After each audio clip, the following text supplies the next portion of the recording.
This video is about the best YouTube camera for people who hate setup. If you're the kind of person who wants to create but feels drained the moment the camera turns into a project, then this video is for you. A lot of advice I come across on YouTube assumes you love gear, that you want more gear, you blame maybe the lack of gear for your shortcomings, maybe even assumes that you sort of like to tweak things and fiddle with the bits to help improve it all, like to build a setup and curate a vibe, and maybe you do. But if we think about it, a gear-focused YouTuber can also monetize all of these bits. And so a lot of them will sort of present this vibe of the cool new toy as being the answer. And then in a non-sponsored video, they'll tell you that actually the gear doesn't even matter at all. I've learned that the hard way. I've bought the new toy and then realized actually it didn't make all that difference. Looked nice, but there's something missing. So anyway, we're looking at these YouTubers and they're very successful and they've got that cool gear and you're thinking, actually, maybe I should need the right gear. And a lot of very capable creators actually quietly quit because of this. What matters here isn't image quality, it's friction. The question that we actually want to be answering today is this. Why do we overthink camera gear when we just want to make videos? And once you get the answer to this and it kind of clicks, you'll never be the same.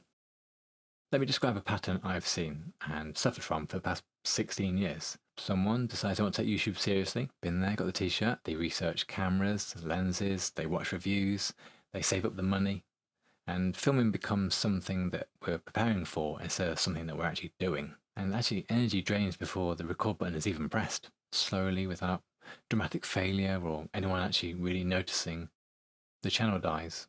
And it doesn't happen because we're lazy. It happens because every step taxes the decision making. Setup kills the momentum. And the problem is not choosing the wrong camera. The problem is choosing a camera that demands too much of you.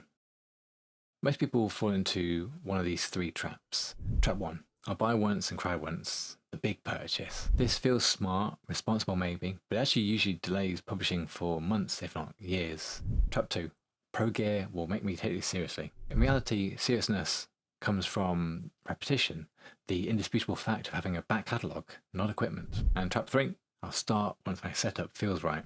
Still waiting for that moment to arrive. All three paths fail for the same reason. They increase friction at the exact moment that you need momentum.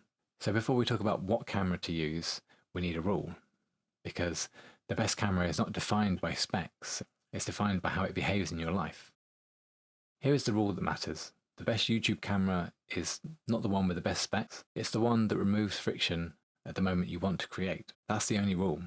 If a camera adds steps, it taxes energy, and if it taxes energy, it reduces reps, and if it reduces reps, it kills momentum. So when someone tells you to upgrade, the real question is not, is this camera better?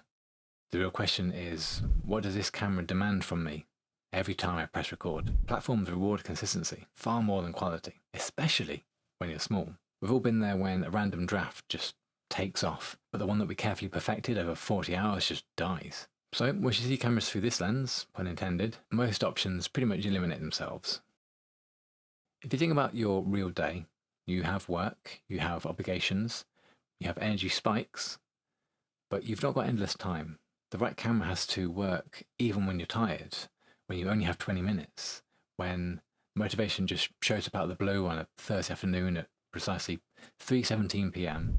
If your camera needs a ritual, it will lose to your life. We shouldn't see this as a personal failure because it's more a design mismatch. So then the best camera must already be with you, already charged, already familiar.